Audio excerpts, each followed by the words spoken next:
Hey y'all.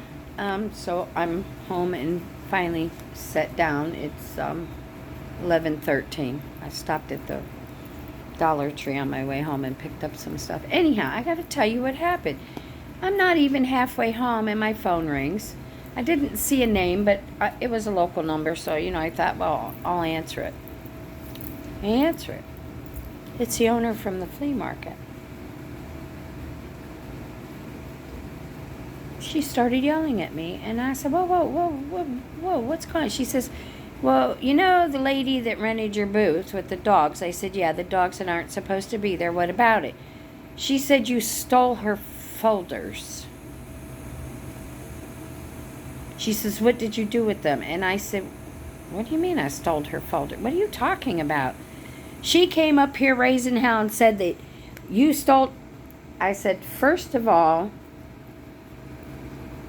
I didn't even walk in my booth today. I said, I came up there, paid you, went down and saw Tony. Tony had brought me a bunch of cat litter and cat food and stuff that his cat passed away, so he gave it to me for my babies. And I said, I walked past the door, never went in my booth or in my building, got the cat stuff, and walked Tony back through because I told y'all he has a hard time getting around. Got him sat down, gave him a hug, walked around the front, spoke to Bev and Terry, and the little wench that was in the office that I got into it with this morning stopped by. Well, I work 3 jobs and I'm exhausted and I'm this. I didn't even talk to her. I just ignored her. Said my goodbyes to Bev and Terry. So that girl from the office saw me and walked through Bev and Terry's booth out.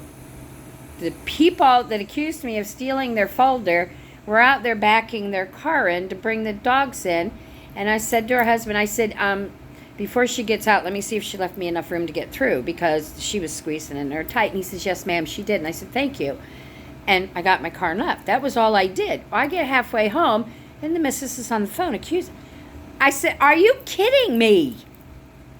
I said, what is up with you people today? I said, I have a camera. How about I look on my camera and send it to you? Well, I'll check our cameras. Well, then I knew that was a bullshit story because those cameras have not worked since I've been there. So anyhow,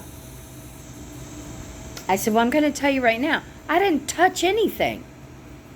All right, well, I'll get back with you. So didn't hear anything, and I let my husband know. I said, look, I'm about to lose my mind. He says, well, is that the final straw yet? I said, no, they're not going to win. I said, I haven't done anything wrong today. That's the second person because they are incapable of managing what they're doing, try to blame it on somebody else, and I happen to be in the wrong place at the wrong time. So my husband called her. Well, we're looking at the cameras now. I'm working on it, trying to resolve it. Well, he hadn't heard back.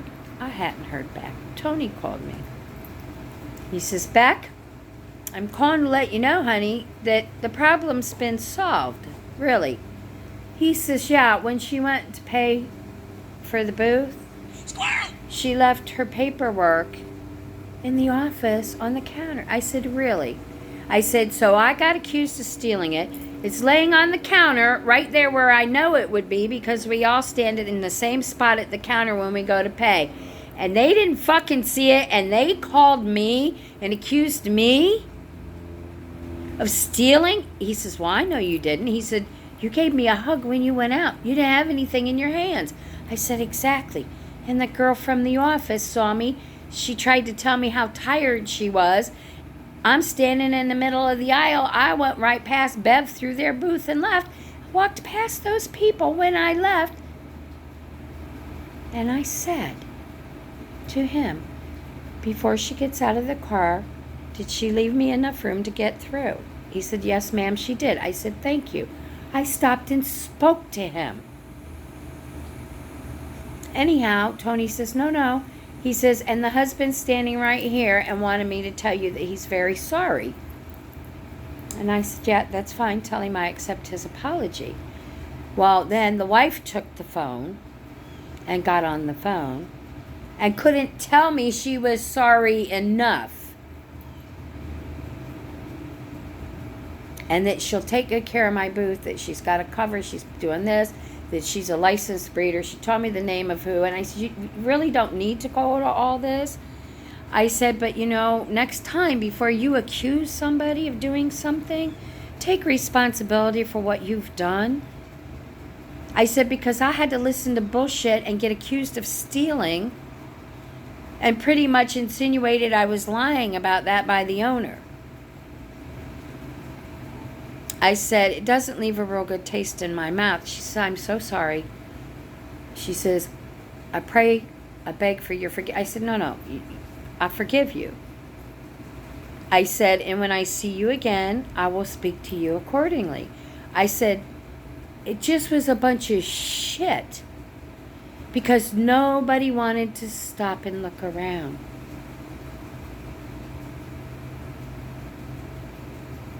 I said, now, if you would like, I will let you know a secret. My booth is going to be empty for the month. My rent is paid. If you would like to use my booth, you go up to the office now and put your name in for it, or it will be gone. I'm so sorry. I said, I've accepted your apology. Let's leave it as it is, and when I see you again, we'll speak to each other. And I listened to 5 more minutes of how sorry she was.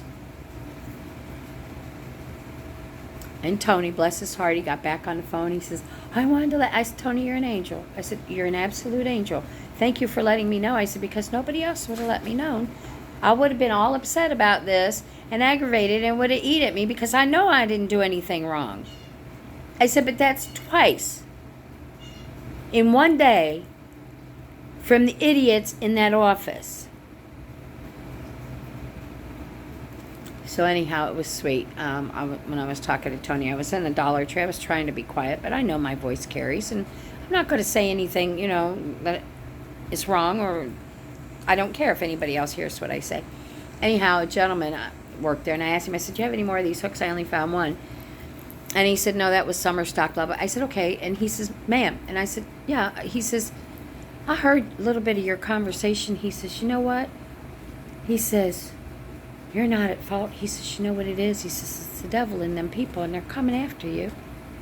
He said, you're being tested. And I said, honey, I've been tested all my life. It's really nothing new. I said, but it never stops. And he says, well, God's coming for you for something good. And I smiled. He made me smile because he cared. He cared, And I thanked him for that. I said, thank you. I needed to hear that. Because I'm not a horrible person. I'm not a mean person. But you know what?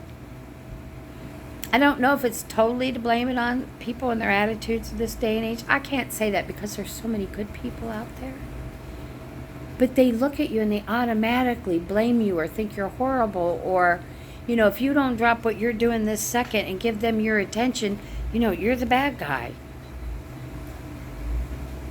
I don't go out to create problems. I go out defensively, I guess is the word, because you know what? There's always something. If you let your guard down, just like today. Neither one of those incidences today needed to happen with the rent. That was their fault. That was their fault. Oh, it looks like I'm getting a phone call from the missus. I'll be back and fill you in. Thank you.